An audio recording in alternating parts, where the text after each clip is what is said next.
আজ বানিয়ে দেখাচ্ছি কাঁচা আমের মিষ্টি ঝুরি আচার। এই সিজনটাতে প্রচুর কাঁচা আম রয়েছে, আর অল্প আম দিয়েই এই আচারটা বানানো হয়ে যায়। আচারটা যেমন বানাতেও সহজ, আর রোদে দেওয়ার ঝামেলা ছাড়াই সংরক্ষণও করা যাবে 1 বছরের মতো। আজকে কাঁচা আমের মিষ্টি ঝুরি আচারটা বানিয়ে নেওয়ার জন্য এখানে 2টা আম নিয়েছি। আমগুলোকে ধুয়ে নিয়ে তারপর এর সাথে থাকা পানিটাকে ভালোভাবে টিস্যু দিয়ে মুছে নিচ্ছি। এখন আমগুলোকে একটা পিলারের সাহায্যে খোসা ছাড়িয়ে নিচ্ছি।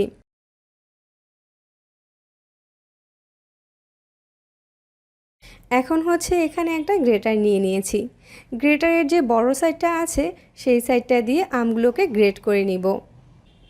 আমার আমগুলো একটু বড় সাইজের, আর ভিতরের যে আঁটিগুলো আছে সেই আঁটিগুলোও শক্ত হয়ে গিয়েছে, এজন্য গ্রেট করতে অনেক সুবিধা হচ্ছে। এই আচারটা বানাতে চেষ্টা করবেন একটু পরিপক্ক আমগুলোই বেছে নিতে। এই তো এখানে আমার 2টো আমকে গ্রেট করে নেওয়া হয়ে গিয়েছে। আপনারা চাইলে পরিমাণে একটু বাড়িয়েও এই আচারটা তৈরি করে নিতে পারেন।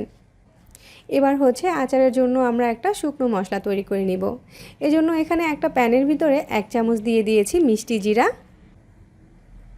1 চামচ দিয়েছি আস্ত ধনিয়া। কেউ যদি ধনিয়াটা পছন্দ না করেন সেক্ষেত্রে এখানে 1 চামচ আস্ত জিরাও ব্যবহার করতে পারেন। এবার এই সব কিছুকে কয়েক সেকেন্ডের মতো একটু নেড়েচেড়ে ভেজে নিব। তারপর এগুলোকে গুঁড়ো করে নিব। আচারটা বানানোর জন্য চুলায় একটা কড়াই বসিয়ে নিয়েছি। তার ভিতরে গ্রেট করে রাখা আমগুলোকে নিয়ে নিয়েছি। এখন কুচি করে রাখা আমগুলোর সাথে দিয়ে দিচ্ছি 1/2 কাপ পরিমাণ চিনি। চিনিটা যে যার স্বাদ অনুযায়ী বাড়িয়ে বা কমিয়েও দিতে পারেন। সব কিছু একটু নেড়েচেড়ে দিচ্ছি।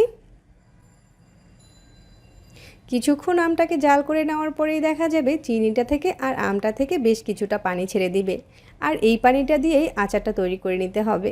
এখানে এক্সট্রা কোনো পানি ব্যবহার করা যাবে না। 5-6 মিনিটের মতো আমগুলোকে জাল করে নিয়েছি। আমগুলো এখন পুরোপুরি সিদ্ধ হয়ে গিয়েছে। তারপর এখানে দিয়ে দিচ্ছি 1 চামচ পরিমাণ লাল মরিচের গুঁড়া, আর সামান্য একটু দিয়ে দিচ্ছি ফুড কালার। এটা জাস্ট আচারটা একটু দেখতে সুন্দর লাগবে এর জন্যই দিয়েছি।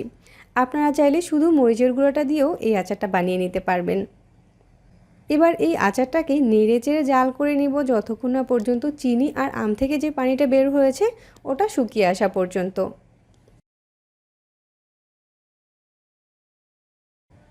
এই তো এখানে আমি বেশ কিছুক্ষণ সময় নিয়ে আচারটাকে জাল করে নিয়েছি। এটা আগের থেকে অনেকটাই আঠালো হয়ে গিয়েছে, আর চিনির পানিটাও শুকিয়ে গিয়েছে।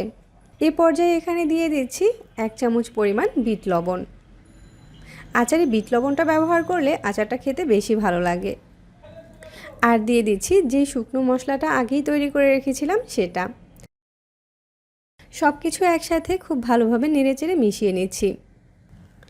এই তো কাঁচা আমের মিষ্টি ঝুরি আচারটা তৈরি করা এখন শেষের দিকে।